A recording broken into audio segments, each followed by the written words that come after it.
Hey guys, thanks for joining us on another episode of High Vibes and Agape Love Book Club.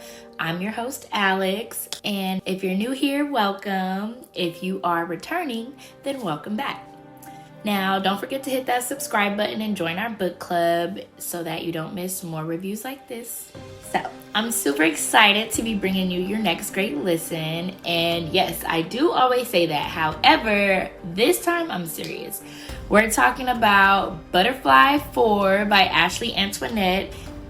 If you've already started this series, which I hope if you're ready for Butterfly 4, you've already started the series, then you know, this is one of my favorite books, one of my favorite series. Now, I am going to warn you guys, there are some triggers in this book. Domestic violence, stillbirth or miscarriage, sexual assault, and suicide. So if you're triggered by any of those things, I would proceed with caution when reading or listening to this book. In Butterfly 4, Morgan is in over her head and she needs help. But with the secret of the twins out for the world to judge, she's lonelier than ever. Messiah nor Amit can come to her rescue. Will Morgan escape the royal family? Will she redeem herself with Messiah?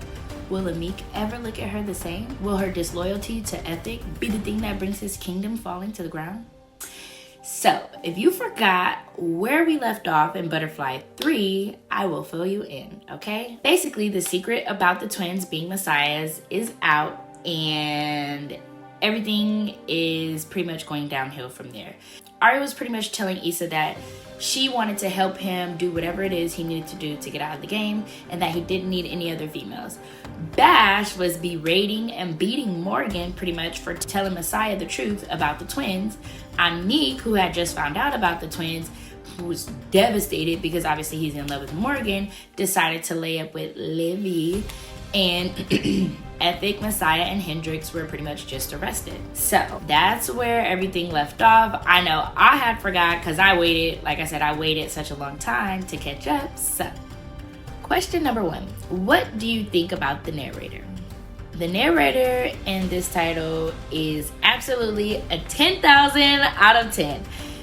She is so great. She covers so many ranges of voice, from a man to a woman, from an old granny or nanny, which is what they call her, nanny, to a 2-year-old pair of twins. And she evinces fear and joy and everything in between. If you ask me, her emoting is award worthy, okay? I kid you not. Now, and I say this to say, Butterfly 3 came out in December of 2020, and Butterfly 4 just came out of October of 2022.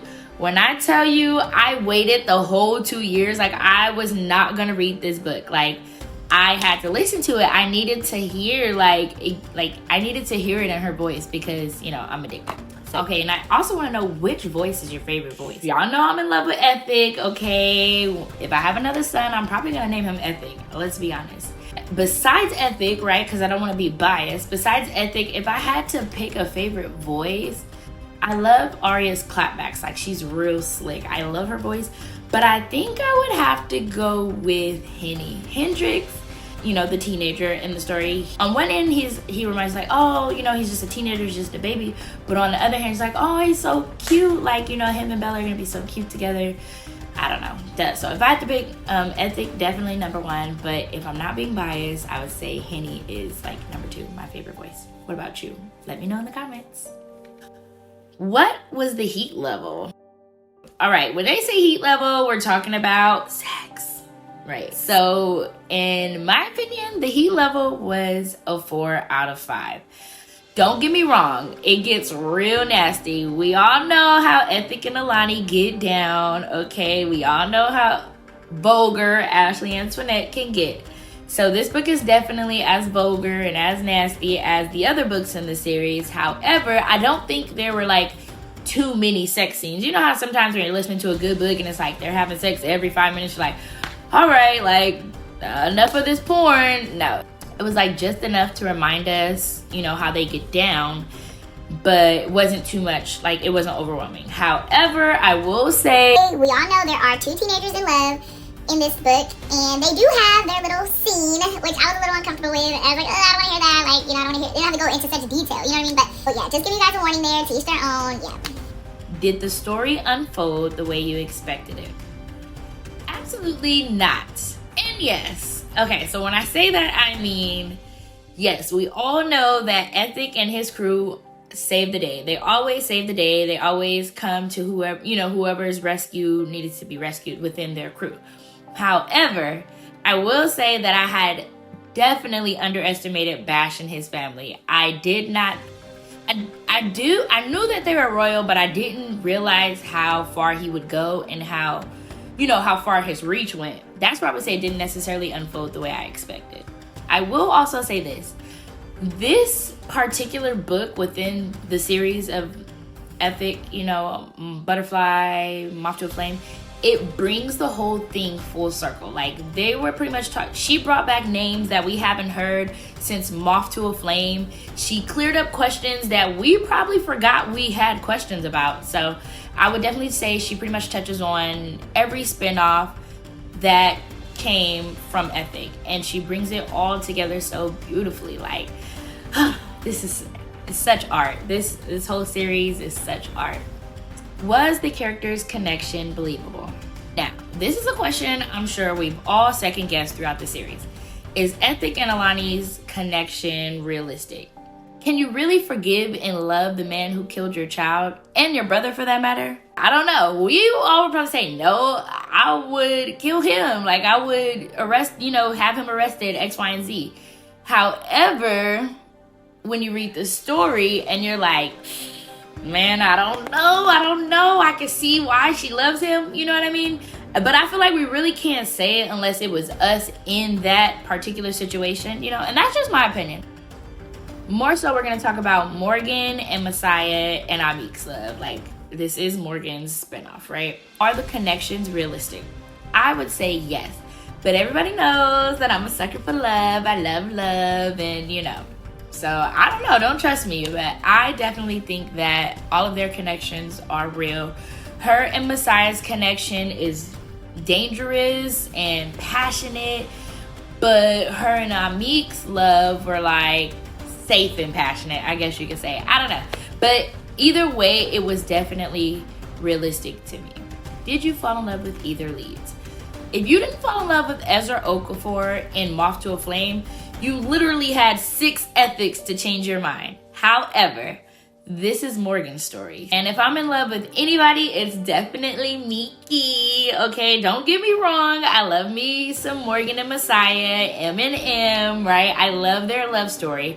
But like she said, Amik's love didn't have to hurt. Like, he helped fix a heart he didn't break. Simple. Like, if it was up to me, it would be Amik. But I know she has history with Messiah.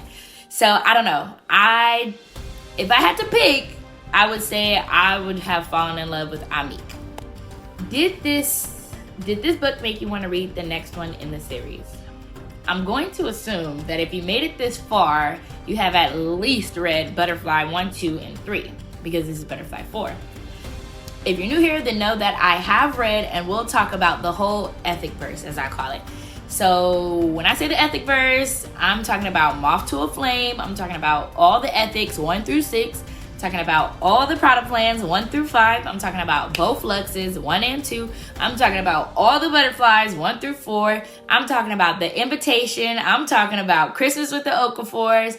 And if I left anything out, please let me know, because clearly I am addicted to the ethic verse, as I call it, the ethic verse. So if I'm missing anything, let me know, because now when we get to talking about would I read the next one? Yes. Now, what I'm looking for in the next one, or what I need to know, is what happens regarding Bash's family. So they're royal, right? He was messing with Morgan, X, Y, and Z. Whatever Ethic did, whatever. I just want to know what happens. Like, is there going to be any repercussions? Because he's royal. So obviously, they've been going tit for tat. So it seems like whenever Morgan's family goes tit, Bash's family goes higher with the tat. So I just want to know, now it's in Bash's family court. I don't know. I want to know if we're going to find out anything more on that, what happens, But like I said, questions that I had from stories ago were just answered in Butterfly 4. So I wouldn't be surprised if, it came back up in the next book or two within the series. I need to know, is she going to be with Amik, or Messiah? Or either one? Is she gonna move on? I don't know. And I definitely want to know, is Amik and Messiah ever gonna be cool again? Because the whole bros before hoes situation. So I don't know if they could come back. I need to know what's gonna happen to Henny and with Bella. Like, is Bella gonna get her own spinoff? Is Henny and Bella gonna have a future together? I don't know. I need to know what's gonna happen with Blue and Messiah. Like, Messiah, like, basically the story's given so many hints that says, like, Messiah and Blue should be together. But I feel like if they do end up together, like, it would come off as Blue was the second choice. And once you listen to it or read it, you'll be like, okay, I can see where he clearly kind of loves her or loved her first or more or in a different way. And maybe he just didn't look at her like that. But I don't know. Like, I don't know. It just depends on how she plays it, how she writes it or whatever. But I would be happy if they ended up together. My personal experience, that would just come off as like, I don't want to be your second choice. Like, that's just me though. In this one, it's evident that Morgan seems to be more like Raven Atkins than she thought. And the generational curse of sleeping with the enemy is not easily broken. Will Morgan's fate be different? Or will she just become another Atkins princess that the streets annihilate? So yeah. Well, thanks again for joining us on another episode of High Vibes and Agape Love Book Club. Please feel free to ask any questions and answer the questions down below. Suggest any books that you guys would like for us to review or talk about. Yes, until next time, I'm your host, Alex, and thank you.